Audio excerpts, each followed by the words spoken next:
Selamat pagi, Oma Opa, Bapak Ibu, dan saudara-saudari yang terkasih dalam Kristus. Kembali lagi, saya Romanus dan rekan saya, Samuel. Romo, Saya Romo Maksi. dan juga Oma. Uma Endang Lestari. Iya, di edisi tanggal 19 Juli ini kita hadir dalam acara Oke, hari ini Orang Kudus hari ini. Senang sekali ya kita bisa kembali hadir di tengah-tengah pemirsa kita ya, untuk Oma Opa yang mungkin menyaksikan di rumah ya. Ya. Spesial juga hari ini kita masih ditemani oleh Romo Maksi dan juga Oma Endang yang terlihat cantik sekali hari ini dan juga fresh sekali ya. Baik, luar biasa. Dengan semangat nih ya. Iya, pagi-pagi. pastinya, pasti itu.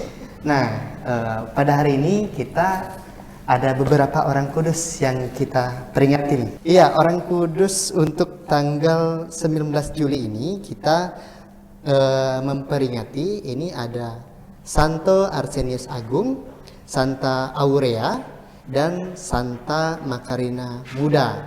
Nah, dengan topik kita untuk hari ini yaitu menanggung penderitaan yang luar biasa demi Kristus selama masa kepemimpinannya. Santo siapa itu? Ya, Santo Apollinaris. Wah, menarik sekali nih, Ya, Samuel, tentu. ya. Iya, untuk tema kita pada hari ini menanggung penderitaan Kristus dari Teladan Santo ini. iya, dari teladan santo ini. Dari captionnya aja, dari temanya aja itu udah luar biasa sekali ya. Iya, betul sekali. Iya, kita akan dengarkan dulu nih dari Romo tentang tema kita pada hari ini. Romo. Baik, silakan Romo. Baik, selamat pagi. Selamat pagi. Sesuai dengan apa yang disampaikan, kita mau bicara tentang bagaimana ketabahan menanggung penderitaan yang dibuat oleh Santo Apollinaris. Santo Apollinaris ini berasal dari wilayah Yunani, tetapi dia kemudian pergi ke wilayah Italia dan diangkat, dipilih untuk menjadi uskup di daerah namanya Ravenna. Ravenna. Jadi dia boleh disebut sebagai uskup pertama dari Ravenna. Menjadi uskup itu berarti, kalau kita tahu dalam kehidupan menggereja, ini sudah dibuat dari dulu, bahwa menjadi uskup berarti menjadi pemimpin gereja untuk wilayah tertentu, untuk satu wilayah tertentu. Dan ketika menjadi uskup, dia menjadi gembala untuk satu wilayah. Bahkan paus itu sebenarnya adalah uskup Roma. Uskup Roma. Jadi kalau dalam gereja Katolik itu ada 3 jenis tabisan. Tabisan diakon, tabisan imam, dan yang terakhir tabisan uskup. Jadi kalau jadi paus tidak ada ditabiskan lagi, dilantik jadi paus. Karena paus itu dipilih dari para uskup, para kardinal khususnya. Oke. Kita kembali kepada Santo Apollinaris. Dia sebagai uskup pertama di Ravenna dan dia hidup di abad kedua. Bahkan dilukiskan bahwa dia juga dipilih oleh Santo Petrus untuk menjadi uskup di wilayah Ravenna. Dan ketika dia menjadi uskup di wilayah Ravenna di abad kedua, dari abad pertama sampai abad ketiga, lalu sempat berhenti sedikit, lalu dari abad ketiga sampai dengan abad ke-7, ke-8, dan sampai seterusnya, itu zaman-zaman kemartiran. Banyak sekali santo atau santa yang menjadi martir itu hidup di abad pertama sampai dengan abad ketiga. Lalu dilanjutkan abad ketiga sedikit rendah ketika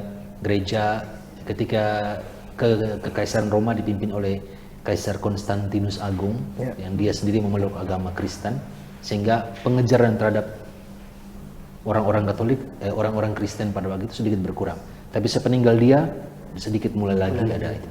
Jadi termasuk ini yang kita bahas hari ini, Santo Apollinaris. Dia hidup di abad kedua, zaman dimana masih ada penyiksaan yang dibuat oleh para pemimpin, khususnya Kaisar Romawi pada waktu itu. Sehingga dilukiskan bagaimana dia sebagai seorang pemimpin untuk wilayahnya di Ravenna, dia mendapat banyak tantangan berupa penyiksaan. Disebutkan dia mengalami penyiksaan yang luar biasa zaman itu, zaman kemartiran. Memang kalau kita lukiskan sekarang kita rasa ngeri ya, bahwa bagaimana mereka itu harus dicambuk, disayat-sayat tubuhnya, itu yang dibuat, yang dialami, mengerikan sekali. Kalau kita ngomong sekarang, mengingat kejadian pada zaman dulu, memang ngeri ya. Bagaimana bahkan dilukiskan Santo Apollinaris ini, dia mengalami penyiksaan itu, bahwa tubuhnya disayat-sayat lalu dilukiskan bahkan disiram pakai air panas. dia mengalami siksaan yang luar biasa waktu itu. Mengerikan. Tapi memang siksaan itu tidak dimaksudkan bahwa dia sampai mati waktu itu. Dia tidak mengalami kematian langsung pada saat disiksa. Tapi bekas-bekas siksaan yang dialami itu, kemudian ketika dia kembali dia tidak bertahan lama dalam hidupnya karena bekas-bekas penyayaan, siksaan seperti itu yang membawa dia akhirnya beberapa lama kemudian baru dia meninggal. Tapi tidak meninggal dalam kemartiran yang langsung karena penderitaan itu, siksaan itu lalu membuat dia langsung meninggal, tidak, tapi dia masih dibiarkan hidup, dia bertahan, tapi justru lebih sengsara dengan penderitaan. Makanya kita membahas tentang bagaimana ketabahan atau semangat kegigihan dalam penderitaan atau sengsara yang dialami oleh Uskup Ravenna yang pertama, Uskup Apollinaris. Sehingga dengan menjalani kehidupannya sebagai uskup, tetapi juga dengan penyiksaan dan juga penindasan yang dialami pada waktu itu, kita bisa melihat bagaimana Santo Apollinaris ini dia menunjukkan keteladanan bagaimana dia taat kepada Tuhan, bahwa dia mau mengikuti atau menerima tugas yang diberikan sebagai uskup di tengah situasi kesulitan pada waktu itu. Dia juga menunjukkan sikap bagaimana dia mau tabah, dia mau sabar terhadap penderitaan yang dialami, dan juga menunjukkan jiwa kepemimpinan. Sebagai uskup dia memimpin, menggembalakan umat di wilayahnya waktu itu, di wilayah Ravenna. Dan dia bisa menunjukkan keteladanan sebagai pemimpin yang baik, bahwa sekalipun ada tantangan, sekalipun ada kesulitan, dia juga masih bisa mengingatkan umat. Bahkan dia juga bisa membawa orang-orang, karena pada waktu itu zaman mulai kekristenan baru mulai bertumbuh berkembang ya. Dan dia mengantar atau membawa orang-orang untuk masuk memeluk kekristenan sekalipun ada kesulitan, ada tantangan. Hingga dia bisa menunjukkan ketaatan kepada Tuhan dalam iman. Dia menunjukkan semangat kepemimpinan, keteladanan dalam memimpin, dan juga kesabaran dan keteguhan untuk bertahan dalam penderitaan yang dialami. Sehingga dia kemudian meninggal mendapat gelar sebagai seorang martir karena penderitaan yang dialami pasca dia mengalami penyiksaan dalam imannya. Ini kisah tentang Santo Apollinaris. Kalau disimak tentang rangkaian cerita dari Romo, bagaimana Romo melukiskan bagaimana penderitaan yang dialami oleh Santo ini, saya melihat ada satu yang menarik untuk disampaikan ke pemirsa tentang makna penderitaan di zaman sekarang, bagaimana kita menjadi seorang pengikut Kristus untuk menangkap peluang itu, kesempatan kita untuk melayani, dan kemudian semangat itu kita salurkan lewat teladan kita. Tolong Romo sedikit uraikan tentang itu. Baik, kita ngomong tentang penderitaan yang dialami oleh Santo Apollinaris. Dia mengalami penderitaan ini karena dia menggenggam sesuatu yang berharga. Yang dia genggam adalah iman akan Kristus. Sehingga ketika apa yang dia genggam itu sesuatu yang berharga, kita tahu bahwa ketika mempertahankan atau meyakini sesuatu, pasti ada risiko. Bahwa apa yang kita genggam, apa yang kita miliki itu boleh jadi tidak diterima oleh yang lain, boleh jadi tidak disetujui oleh yang lain. Apalagi pada zaman itu kekristenan belum seperti zaman sekarang. Iman akan Kristus yang bangkit, mengalami penderitaan, penyiksaan, wafat di kayu salib, lalu bangkit, menampakkan dirinya kepada para murid, lalu kemudian ada peristiwa Pentakosta, Roh Kudus turun atas para rasul, kemudian para rasul itu diutus ke berbagai tempat untuk menyebarkan agama Kristen, menyebarkan tentang Yesus, dan itu awal-awalnya tidak bisa diterima. Apalagi zaman kekaisaran Romawi, wilayah Romawi yang waktu itu juga dengan ada tradisi kuatnya Yunani, kebudayaan Yunani dengan dewa-dewanya, sehingga ajaran Kristen yang baru muncul waktu itu tentu saja mendapat perlawanan. Tapi mereka dikuatkan karena mereka menggenggam sesuatu yang berharga. Bahwa ketika kita memegang atau kita menggenggam sesuatu yang berharga, pasti ada risiko, pasti ada perlawanan dan lain sebagainya. Tetapi ketika kita meyakin bahwa itu berharga dan itu setimpal dengan kalau ada perlawanan, kalau ada tantangan, kalau ada kesulitan, Di situ orang dikuatkan. Sehingga Santo Apollinaris dalam pengalaman hidupnya bahwa dia menggenggam iman akan Yesus yang diyakini itu menjadi sumber keselamatan dia. Sehingga ketika dia menggenggam satu itu sebagai kekuatan atau bekal untuk dirinya. Apalagi juga pengalaman keteladanan Yesus sendiri juga ya. Dia mengalami penderitaan juga. Bahwa ketika pengalaman penderitaan yang dialami oleh manusia dan mengingat bahwa Yesus sendiri juga sudah alami yang sama. Itu juga menjadi kekuatan. Itu juga semacam genggaman yang lebih kuat lagi bahwa tuh saya mengalami penderitaan, yang saya buat itu juga kan Yesus dulu juga pernah alami. Ya memang zaman itu, zamannya mereka yang kehidupan Yesus belum lama-lama banget ya kehidupan Yesus, sehingga mereka tahu kisah itu. Sehingga ini yang mereka buat. Dan kalau dalam konteks kehidupan sekarang, mengalami bagaimana kita bertahan. Itu saya ingat ada satu pepatah bahasa Latin. Itu dia bunyinya begini. Dalam bahasa Latin bunyinya begini. Quod utile non semper iucundum est. Itu artinya sesuatu yang berharga tidak senantiasa atau tidak selamanya menyenangkan. Ketika sesuatu itu berharga atau bernilai, untuk mencapainya itu pasti melewati hal yang tidak menyenangkan. Ini kebetulan saya tugas di seminari, biasanya saya kasih sampaikan kepada anak-anak seminari juga bahwa ketika di seminari dengan banyak aturan, katakanlah harus bangun pagi misa atau jam studi, mereka ada jam studi harus belajar, tidak menyenangkan. Tidak menyenangkan. Tapi kan berguna. Bahwa belajar studi itu orang lain, mungkin teman-teman lain bisa ngobrol, dia belajar yang tidak menyenangkan, orang lain ngobrol dia tidak menyenangkan. Tapi kan itu berguna. Berguna untuk ketika ujian atau ketika ulangan dia bisa mengerjakan soal. Itu juga bisa dibawa dalam konteks semua kita yang lain, bahwa ketika kita mendapat sesuatu yang berharga, menggenggam sesuatu yang bernilai, kadang tidak menyenangkan. Tidak menyenangkan bahwa kita harus mempertahankan itu.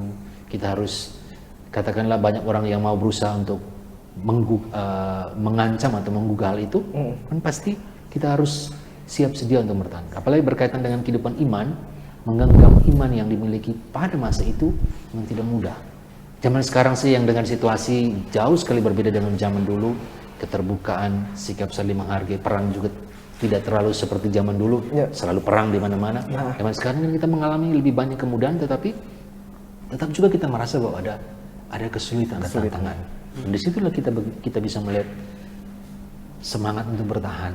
Pengalaman orang-orang zaman dulu, apalagi yang sekarang kita bahas tentang Santo Apollinaris, itu menjadi contoh bagaimana keuletan untuk tahan terhadap penderitaan atau tahan untuk sesuatu yang kadang tidak menyenangkan. Itu punya, di balik itu ada hal yang bisa dipetik sebagai suatu hal yang berguna.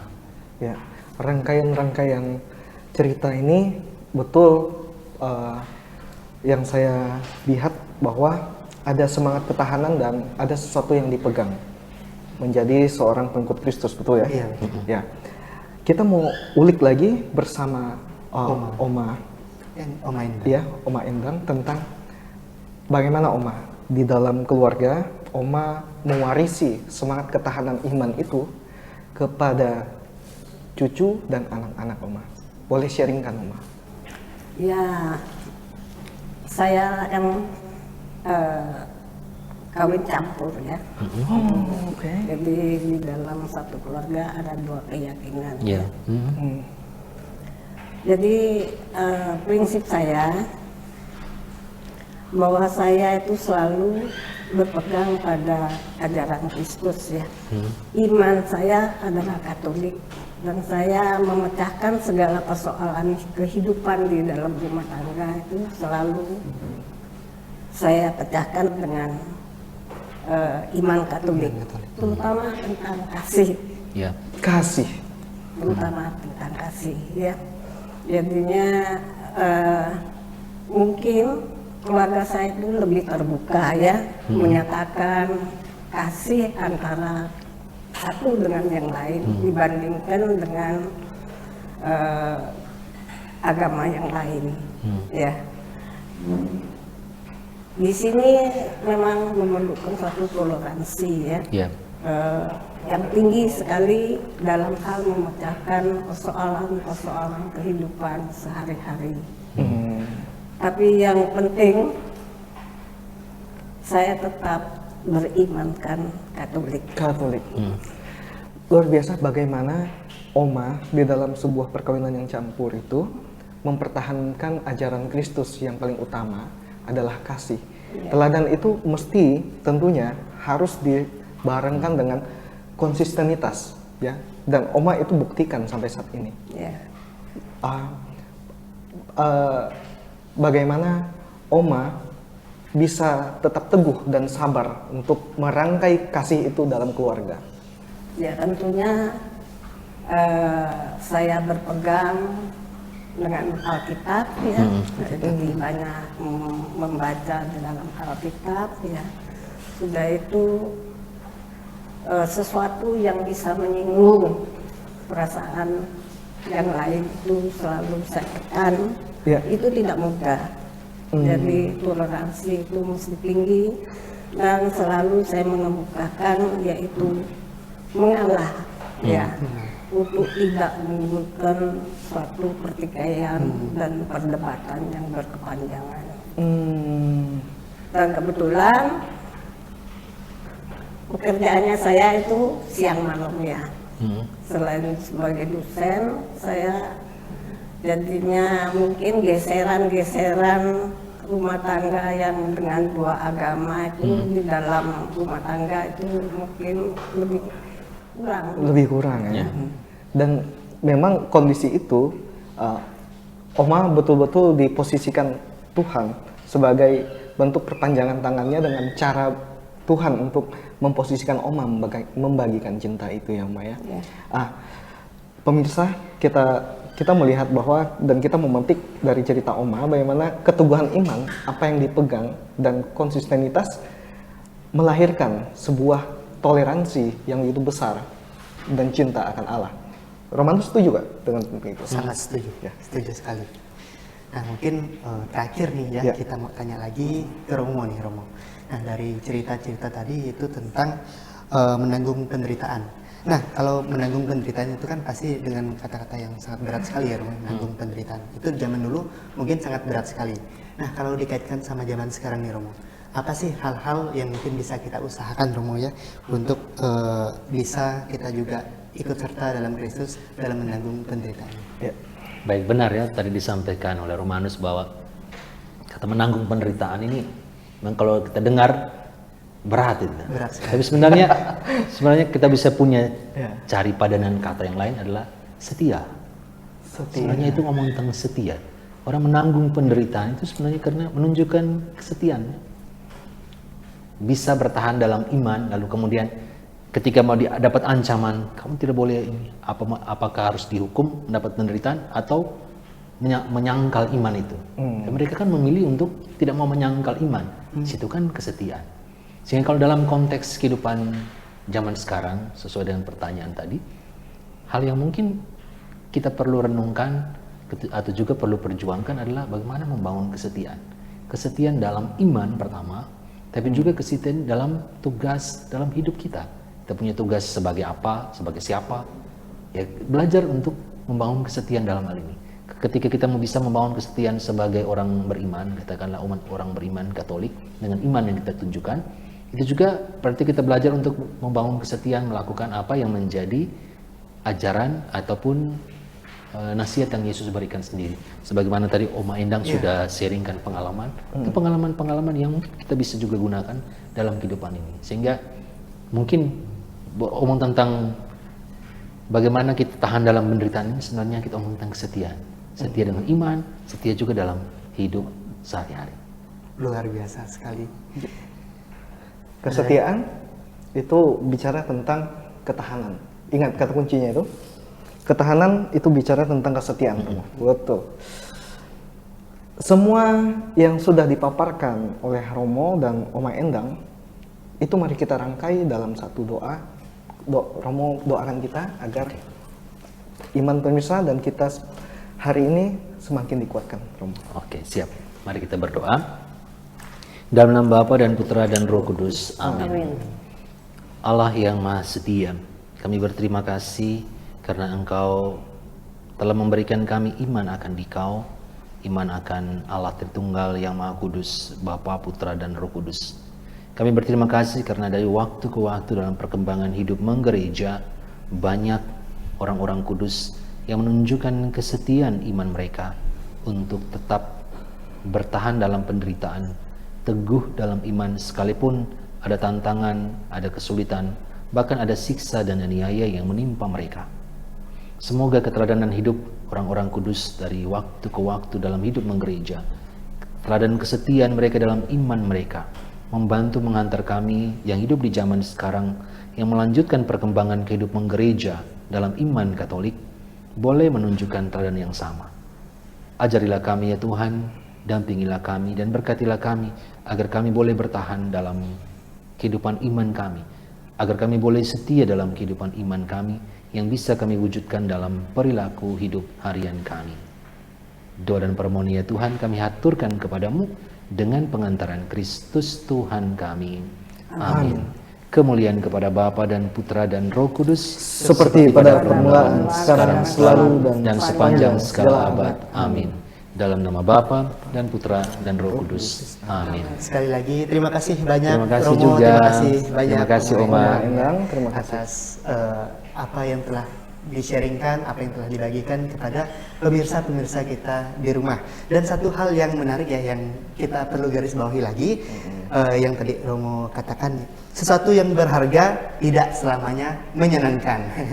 Ya, jadi untuk itu juga usai sudah perjumpaan kita untuk kali ini. Kita akan jumpa lagi di next time ya, di pertemuan selanjutnya. Ya, tapi sebelumnya jangan lupa like, komen, dan subscribe channel YouTube Sosietas Santa Clara. Sampai jumpa di acara Oke, hari ini Orang Kudus hari ini. Dadah.